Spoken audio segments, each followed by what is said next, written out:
Hello students, welcome back to my channel পিসেল। আজকে আমরা ক্লাস 9-এর সূচকের নিয়মাবলীর কোষে দেখি এই অধ্যায়টি শুরু করব। এই অধ্যায়ের প্রতিটি অঙ্ক আমি তোমাদের ধরে ধরে করিয়ে দেব। দেখো, আমরা এখন শুরু করব 1-এর 1। কোশ্চেনটা চলো লিখে নিই। 5 √8 ব্র্যাকেট 5/2 into 16 ব্র্যাকেট ক্লোজ -3/2।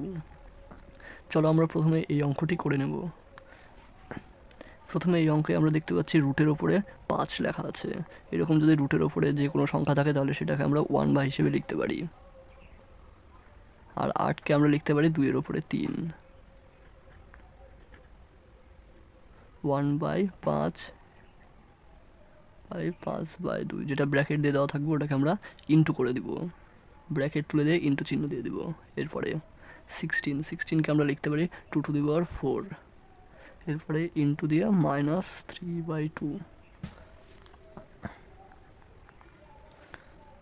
এরপরে দেখো 5, এই 5 কেটে দিতে পারি, এই 2 দিয়ে এই 4কে কাটতে পারি।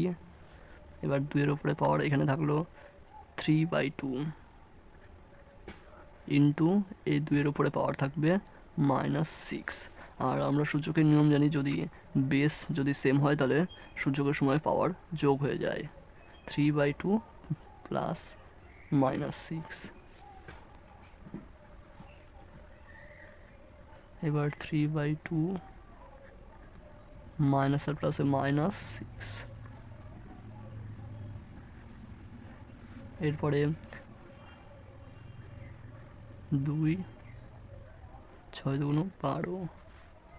এবার এটাই হয়ে যাবে -9/2। এটাই হলো অ্যান্সার। চলো এবার আমরা দেখে নেব সূচকের 2-এর দাগের অঙ্কটি। 2-এর দাগের অঙ্কটি বলছে second bracket first bracket 125 bracket (2) into 16 bracket close করে -3/2, দেন সেকেন্ড ব্র্যাকেট ক্লোজ -1/6। চলো এবার এই অঙ্কটি আমরা করে নেব। এই অঙ্কে আমরা প্রথমে দেখতে পাচ্ছি 125।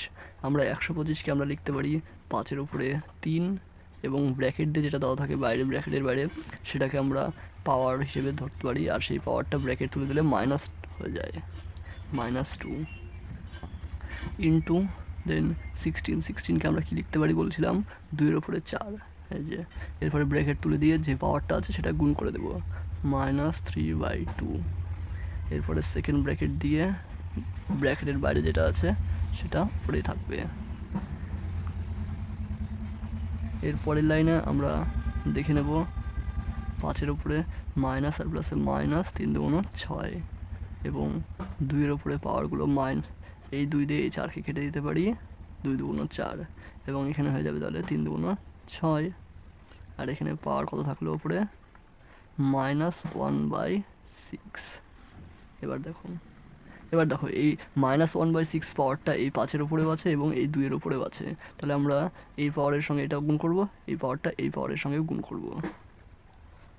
-6 ইন্টু -1/6 ইন্টু 2^-6 ইন্টু -1/6।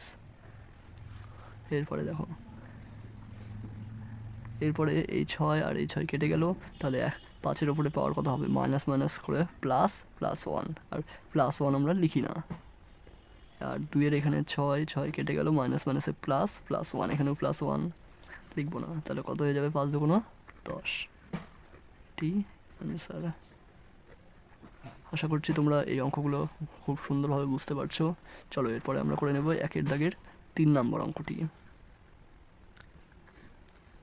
3 নম্বর অঙ্কটিতে বলছে 4^1/3, then third bracket 2^1/3 into 3^1/2 third bracket close divided by 9^1। By 4। চলো এই অঙ্কটি এবার আমরা বুঝে নেব। দেখো প্রথমে আমরা 4-এরকে কীভাবে লিখতে পারি, 2-এর ওপরে 2, আর যেটা পাওয়ার ছিল 4-এর ওপরে সেটা এর সাথে গুণ হয়ে যাবে। এরপরে ইনটু, দেখো এখানে ব্র্যাকেটের মধ্যে যেটা দেওয়া আছে এখানে কিছুই করার নেই, তাহলে আমরা ব্র্যাকেট তুলে দিয়ে শুধু ইনটু করে দেবো। 1/3 ইন্টু 3/1/2। দেন তোমরা এটা মনে রাখবা, ভাগকে যদি আমরা গুণ করে দেই তাহলে সেটাকে আমরা পাওয়ার মাইনাস হয়ে যাবে। এখানে পাওয়ার ছিল শুধুমাত্র 1/4, আর আমরা ভাগ থেকে যেহেতু গুণ করলাম তাহলে পাওয়ারটা কী হয়ে যাবে, মাইনাস। বোঝা গেল? চলো পরের লাইন। এখানে আমরা লিখতে পারি 2/3 ইন্টু এখানে 1/3 ইন্টু 3/1/2 ইন্টু 3/9কে লিখতে পারি 3/2 ইন্টু যে পাওয়ারটা ছিল -1/4।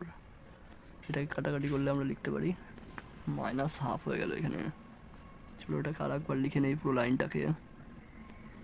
Into 2/1/3 into 3/2 into 3/-1/2। চলো এরপরে এবার আমরা জানি সুযোগের সময় যদি বেস সেম থাকে এবং গুণ অবস্থায় থাকে তাহলে পাওয়ারগুলো যোগ হয়ে যাবে। 2/3 প্লাস 1/3 ইন্টু, দেখো এখানে পাওয়ার 2-এর উপরে পাওয়ার 2/3, এখানে 2-এর উপরে পাওয়ার 1/3, সুযোগের নিয়ম অনুযায়ী এটা যোগ হয়ে গেল।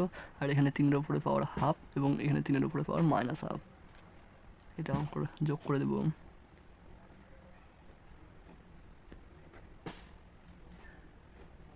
দেখো +1/2 -1/2। এবার এখানে তাহলে তোমাদের একের দাগের প্রতিটি অঙ্কই হয়ে গেল। এরকম আরও যদি প্রতিটি অঙ্ক তোমরা ধরে ধরে করতে চাও তাহলে আমাদের এই চ্যানেলটি সাবস্ক্রাইব করে রাখো।